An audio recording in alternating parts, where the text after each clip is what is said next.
Hey, what's going on, everybody? It's Jason here from the Coast to Coast Canna Chat. I'm back with episode 4 of season 1 of Cannabis Startup Challenges and Barriers. We're sitting with Carl Burwell, Jonathan Rojas from Green Passion Industries. They're going to tell us a little bit about their startup today and what they're doing in the industry. Green Passion is really has set out on a mission to eradicate the stigma around the cannabis plant. They aim to educate the communities on the body's endocannabinoid system and how the cannabis plant, this amazing plant, can be used as an alternative to traditional drugs. They operate with one goal in mind, and that's really to keep patients and consumers' best interests at heart and provide safe, stigma-free, reliable access to cannabis knowledge and services. So without further ado, I'll turn it over to them so they can tell us a little bit about their startup and how they're helping provide this access and this education to the communities across the tri-state area. So Jonathan, Carl? Awesome. So Green Passion Industries, our mission is to really eradicate the stigma that surrounds the cannabis plant. We really aim to educate people in the communities on how their body's endocannabinoid system work with the different cannabinoids and how the benefits of cannabis can really help them. One of our big goals is helping people understand the plant and not just look at the negative side that they've seen in the media for so long. We really focus on educating people. We work with a business school in Newark, New Jersey. It's called the Mitchell School of Business. That's great. They offer career training classes, and they came to us and asked us if we'd be able to put something together to give their students training for cannabis-specific job tasks, trimming, cultivating, commercial cultivating, dispensary agent, working with the different patients. Yeah. I saw that you guys did a workshop. Yep, we did. Our first workshop was on June 28th. That's great. Went really well. Nice. We worked with some great partners. Brought in Doug Lander and Jade Sancho from RX Mary Jade. They were great helps and able to put together like a small curriculum to give these people an opportunity to get some real hands-on training. Nice. Really trimming untrimmed CBD flower, getting used to the feel of it, how to handle it in a dispensary atmosphere. How long was the workshop? Was it a full day or half day? Yeah, it was actually a full day. It was about 6 hours. Nice. So it started in the morning, went clear in the early evening, and it was a great feedback from the students. Very immersive, you know. Yep, Yeah. really able to see people kind of hone in on the different aspects of cannabis. Everyone always kind of pairs up cannabis with just smoking and just consuming, but it's so much more to it. There's the different jobs and the way it's an alternative medicine. Our focus has been to really focus on the end users, the consumers and the patients, and really making sure they know what they're putting in their bodies, knowing where they're getting it from, where these companies are sourcing these products from, and where those manufacturers are sourcing the CBD and the cannabis from. That's critical. It really is. There's a lot of people white labeling and just kind of, you don't really know what you're getting. And so, the more validation you can have of a company and the more validation you can provide to your consumers of the authenticity of your product and that it went through all the correct steps. We were just talking about quality control, right? Right. So that's critical to really differentiating yourself and to being competitive and lasting, in this industry, I think. Absolutely. And it's where you see a lot of people kind of fall short on the education side. People are reading up on the different benefits that cannabis has and the different ailments that it helps with, but people forget to really look into the ingredients. Yeah. We're in a day today where everyone's worried about what they're consuming in terms of beverages and food. A lot of people going healthy. I still like my Taco Bell though. They shut down the one on Morris Ave over here. I'm fucking pissed. I got to go all the way to 22 every time I want to eat. My guilty pleasure is the Big Mac. I'm not gonna lie. Okay, It's the Mac sauce. You got to have at least one. Yeah. All right, there's nothing wrong with that, people. Still eat shitty food and smoke better stuff. Exactly. Right. But that's the day we're in. But it goes the same with cannabis. This is something that you're putting into your body, especially on the medicinal side. And for patients, there are other medications that could counteract with certain things. You need to make sure that the medicine you're consuming is clean. Yeah. That becomes very important. A lot of these things that you're buying on the off market aren't as clean as the packaging says they are. Sure. So that education is key. So our main focus is affecting the end user. And really making a difference in their experience and really focusing on the patients and the consumers. It's great. It's great. And John, how about yourself? What got you here into this industry? Yeah, that's basically kind of what got me into it, is realizing how much I really didn't know about the plant itself. Mhm. And I have just out of my own personal use, starting like in high school and just doing my own research from there. Like, I really realized how much I didn't know. And I was like, if I don't know this, I wonder how many people don't know this, because everyone else is telling me I can't use this. 100%. So I felt like, once Carl came up to me with the idea of like, hey, what do you think about getting into the cannabis industry? Did you guys know each other prior? Or? Yeah. Yeah, We've, right. we've been friends for, I think it's going on almost 15 years, 14 years. See, that's now. the way to do it, man. You already got the trust. So We've actually put a business plan for a little pet store back in the day. No shit. Never fell through with it, but we'll get there. We've been trying. Build this first, and then go back to that. So when he came to me with this cannabis thing, and I was like, well, one of the biggest things we should really focus on is education. Mm-hmm. It's because we really don't know. So yeah, that's kind of what really got me going into it. And then once we finally got out there, started talking to people, and went to some of these networking events, we realized, this is a real thing. You can really get into this, and it's not as hard as they make it seem. Everyone says, you need the money and everything for it. Like, of course, you need capital.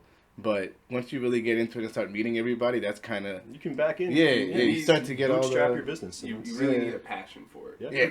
And I think that the funniest thing is that conversation that Jonathan was going off of, our whole passion started with industrial hemp.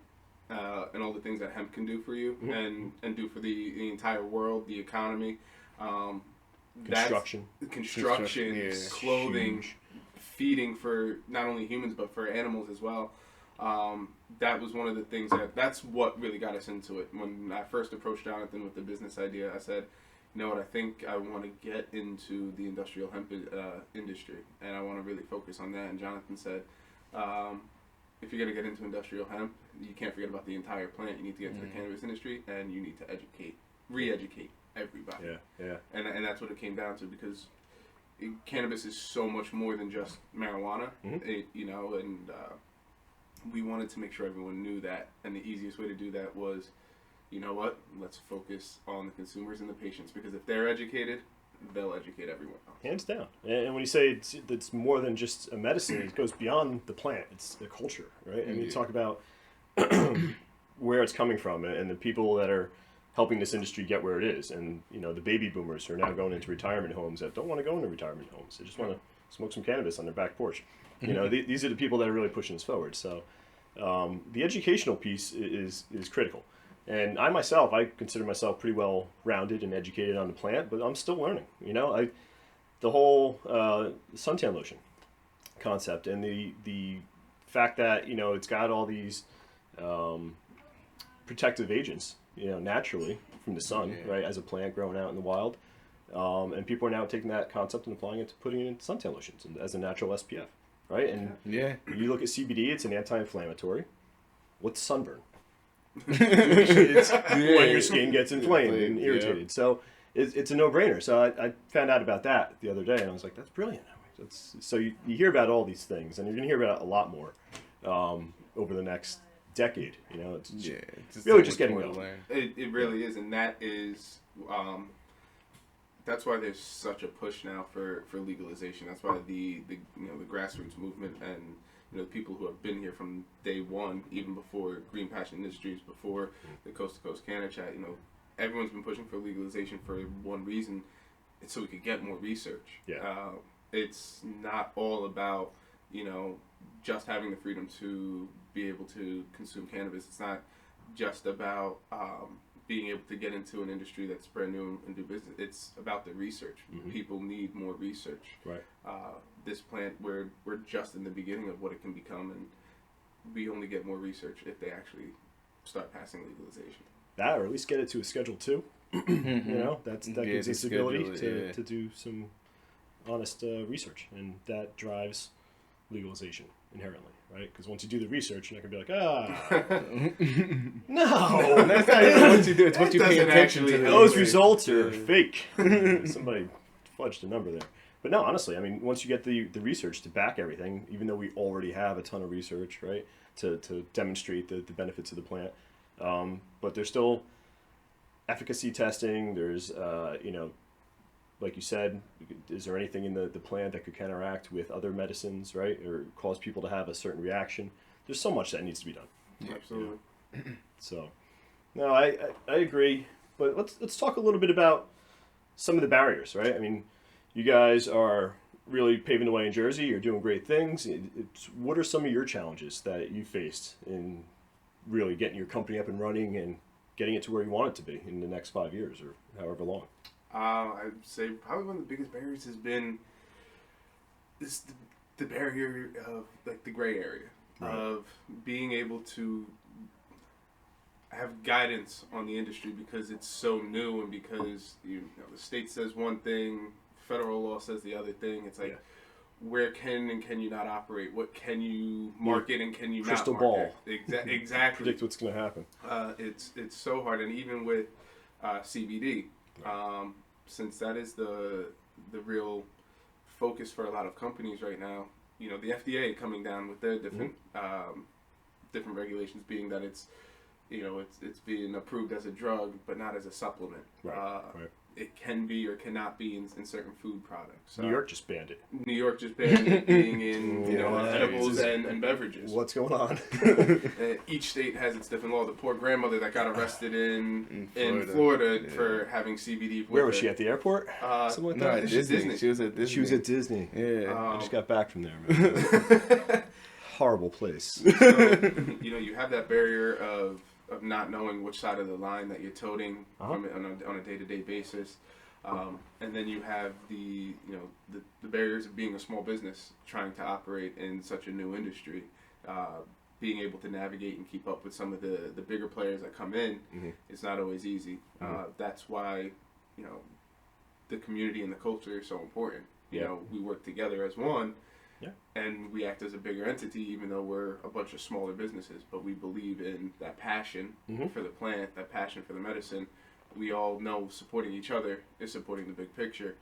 But you do have that barrier of how do you compete with the bigger guys, and how do you navigate the ever so fasting regulatory scheme of it. Yeah, I think you hit the nail on the head. I mean, one, strength in numbers. So the community coming together, having that trust. I mean, green passion, right, is eventually going to grow to expand or hire more people, and you are eventually going to maybe be one of those big guys, right? So it's patience, perseverance, sticking it out, right, and really differentiating yourself. You guys kind of stuck out to me. That's why I wanted to have you on the podcast. One, I love the logo. Thank you. I do. So who came up with the logo? A team effort. Team effort. Right. Literally, bunch of nights of sitting around a computer screen looking at different things, putting them together, and we wanted it to be something that when you look at it and you're like, okay, I see what they did there. Green and orange kind of looks like the plant a little bit. Yeah. But it's the globe. It's the big picture. Sure. Of what the cannabis plant can really do. I'm a firm believer that cannabis is going to be traded on the stock market one day as a commodity, just like a wheat, corn. Just like you see every day, it's going to be hemp and cannabis. And I still won't know how to trade on the stock market. I threw some money as slack, and it keeps going down. I'm not throwing any more money at the market until I figure out what the hell I'm doing. One day, don't worry, it'll turn around and go right back up. But it's that love for the overall plant, what it can really do. It's kind of what brought us to the Green Passion Industries and having that passion for it. Yeah. And wanting to educate the masses. Yeah, no, I love what you guys are doing. Like I said, I think you've carved out a nice niche for yourself. Sort of the space that you're working in Maplewood and some of the other events around here that I'd like to see you come to Springfield, honestly, because Maplewood, Springfield, Westfield, this whole area needs a lot of education. We have had some heated debates on our town page. A lot of people are for it in town, and a lot of people, have a lot of misconceptions still. So, I see a lot of the events that you guys are speaking at and hosting, and with all the other, entrepreneurial cannapreneurs out there in New Jersey that are hosting these events.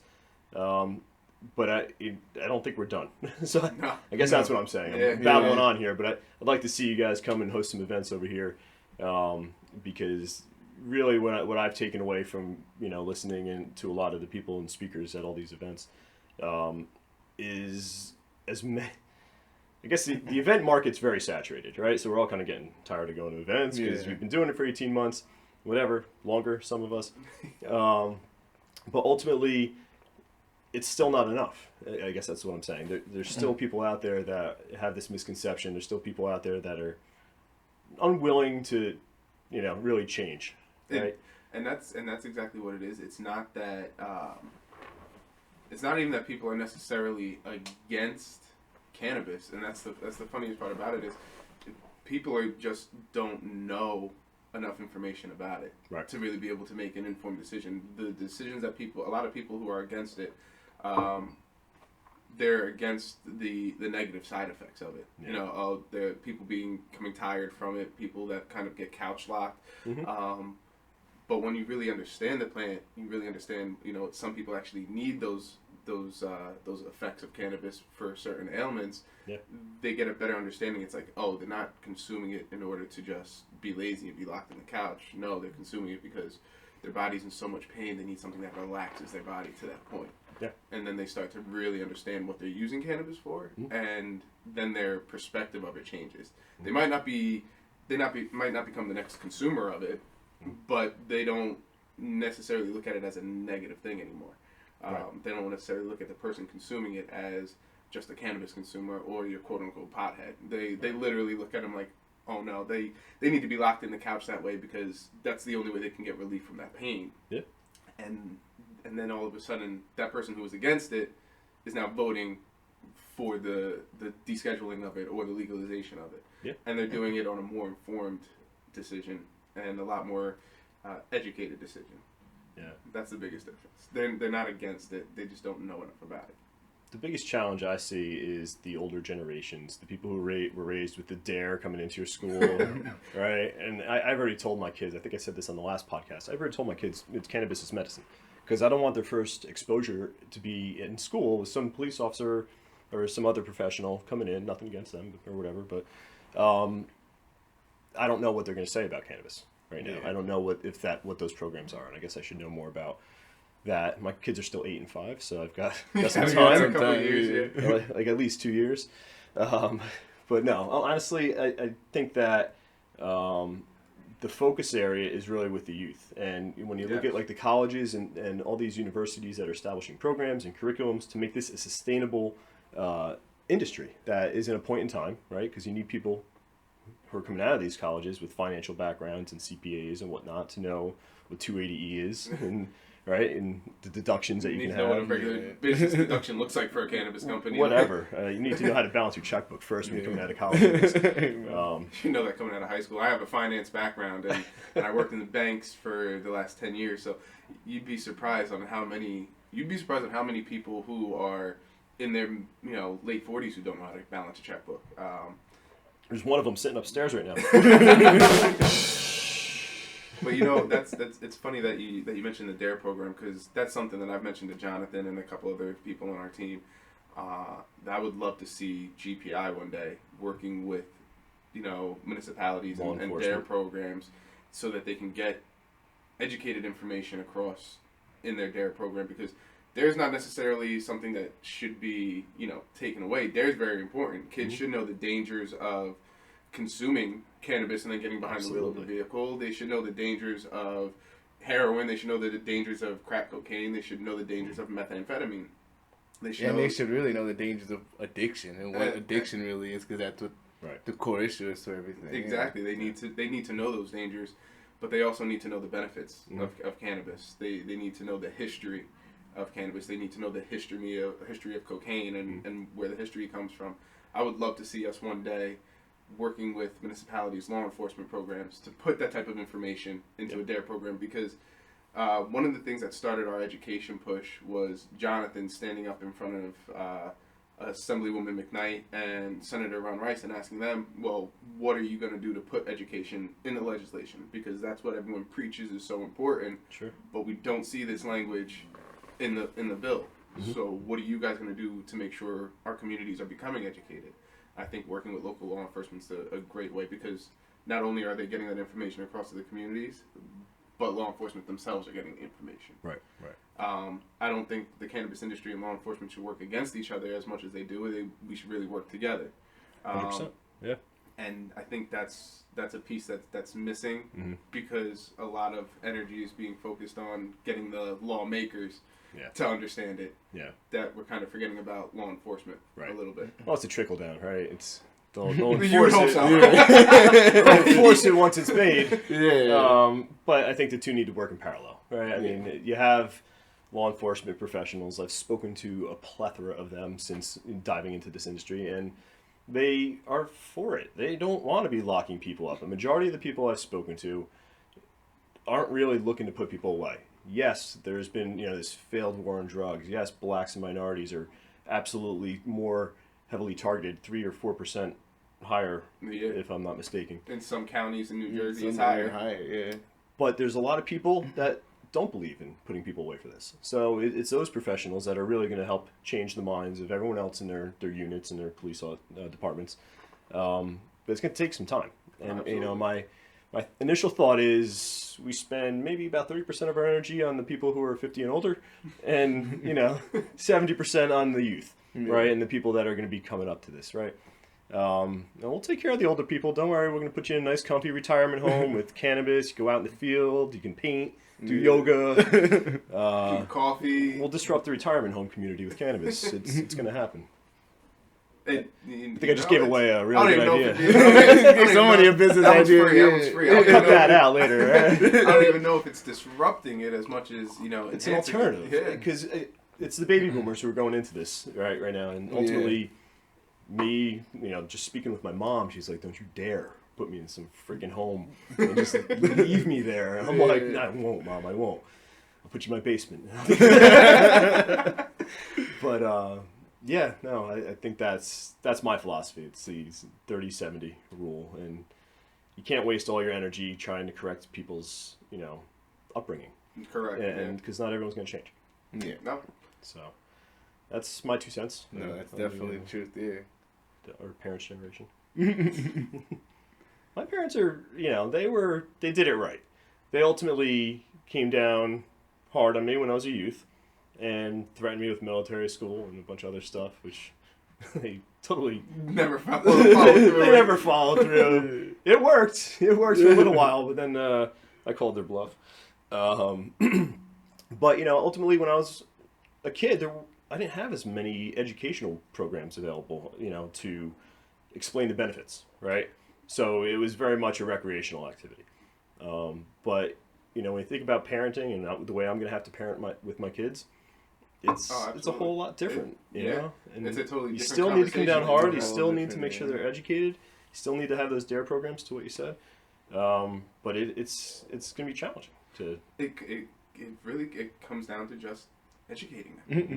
being honest with them. and Being honest, being yeah. very honest with them. Stay away from everything else. It's it's the same way but different. That we were raised around alcohol. Right.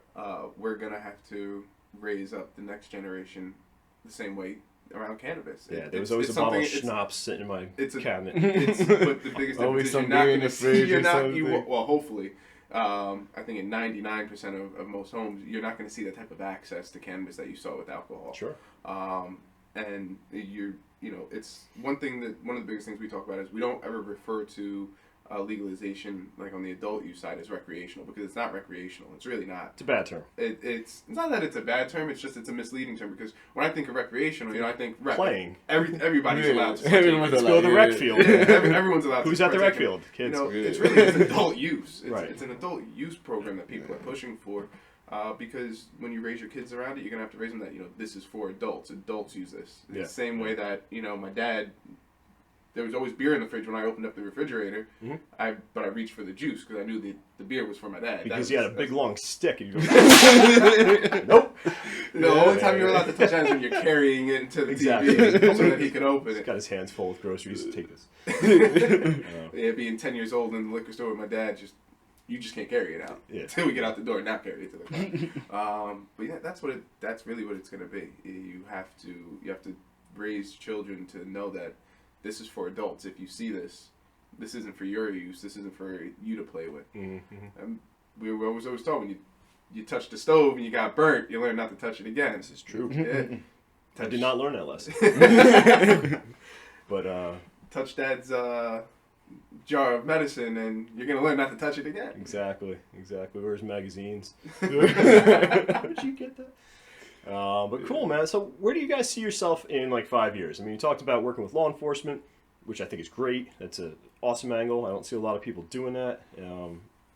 Really, where do you want to be? Do you want to go once federal legalization happens? Do you want to get into the adult use side? Do you want to be expanding across, other state lines into Pennsylvania and New York? Absolutely.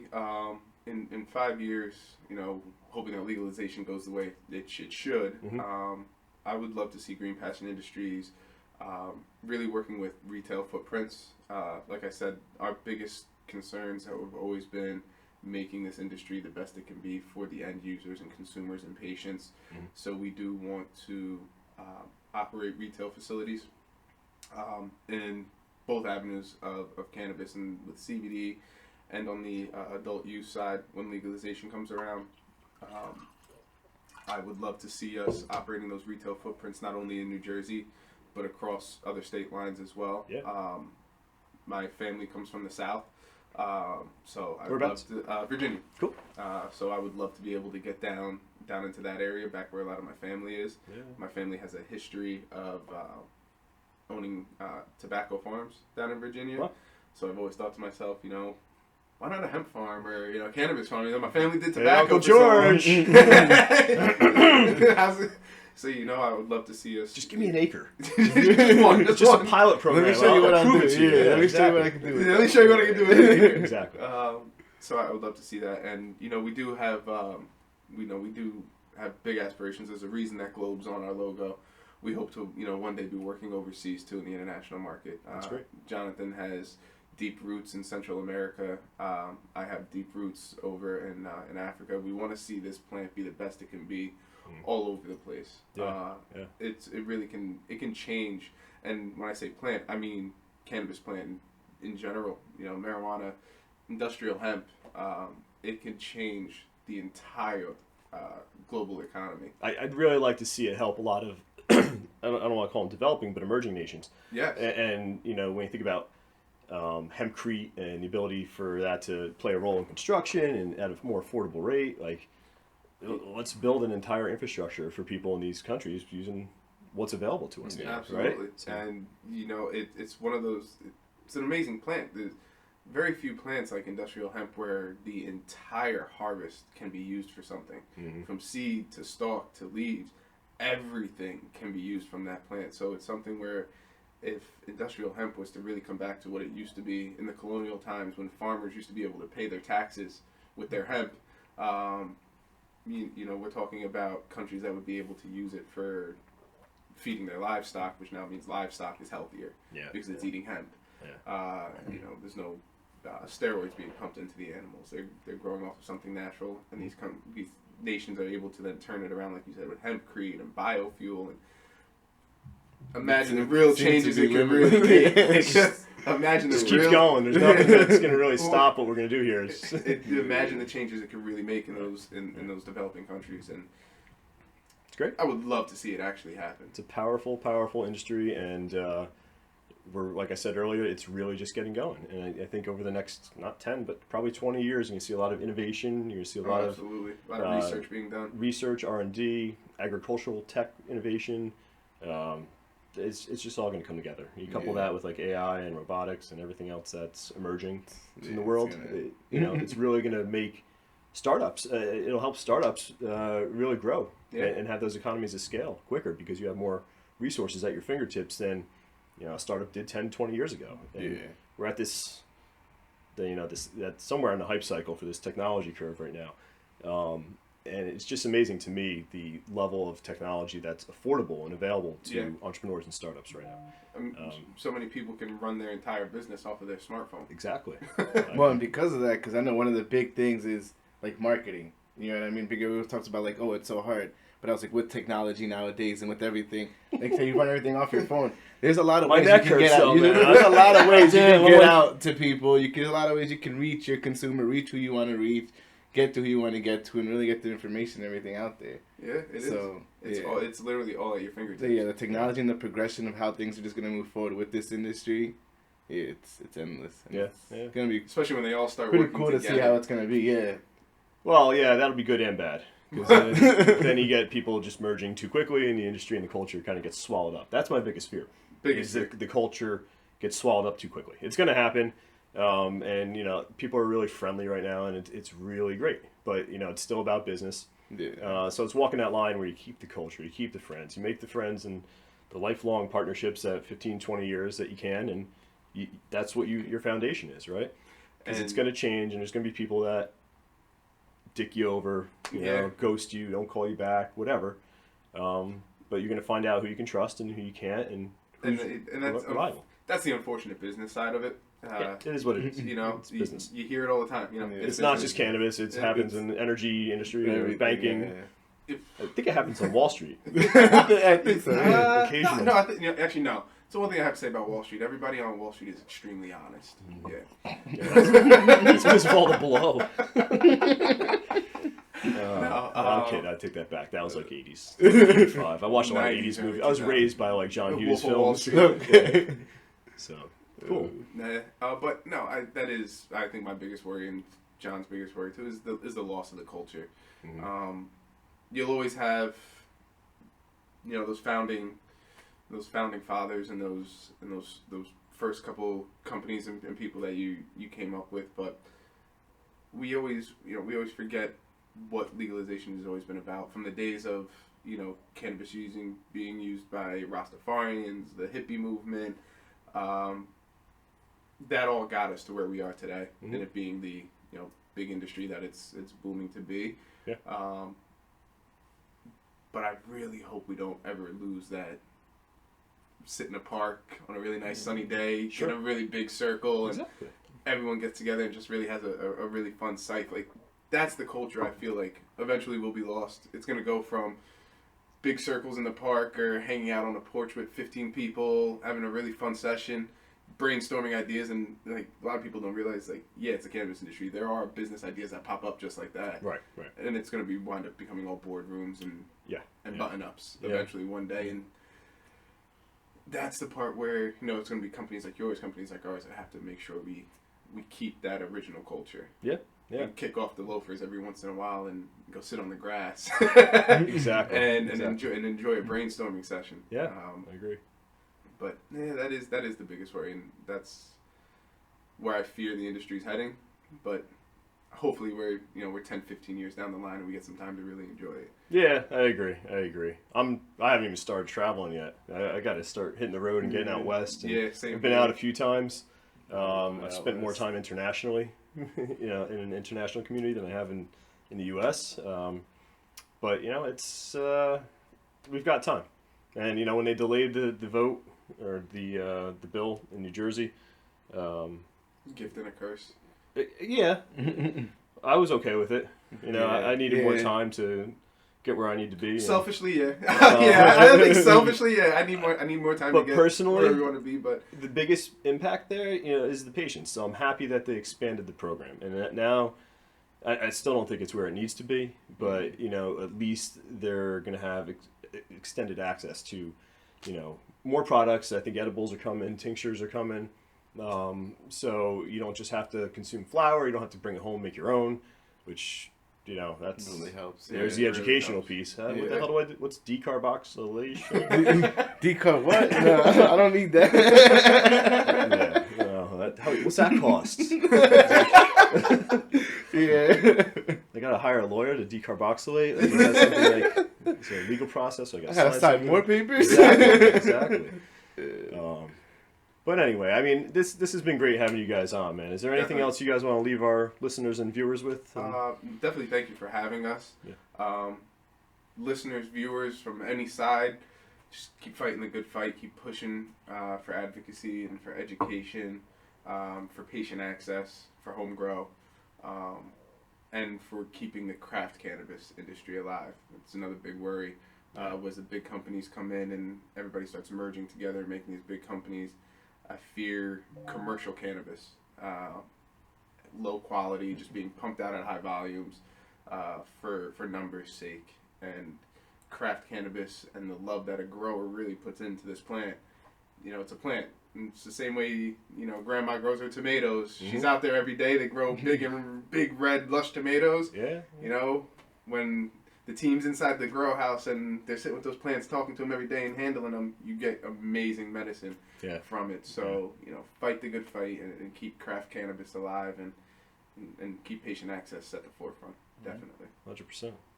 Jonathan. And just check us out. Check us out on Instagram, you know, at greenpastindustries.com. Follow us, see what we're doing. We got a lot of events. We post up a lot of things of what's going on here in New Jersey. So come out to the events, come join, learn, meet some people, meet the industry, and yeah, that's all I gotta say. Come out here. I want everyone to be a part of it. So I really do. Every time I talk to somebody, they're like, "Oh yeah, you know, I work in this and this industry." Also, you should get into the cannabis industry. I can't walk down the street without opening my mouth and saying, like, I'm trying to get into the cannabis industry. And then it's a 35-minute conversation. I'm late to where I was going. You know, it's so Absolutely. 100%. But it's really been great having you guys on. Thank you. Again, this is Thank you, Jason here from the Coast to Coast Canna Chat, sitting with Green Passion Industries. And we'll talk to you guys next time, all right? We're out. All right. Peace. Peace.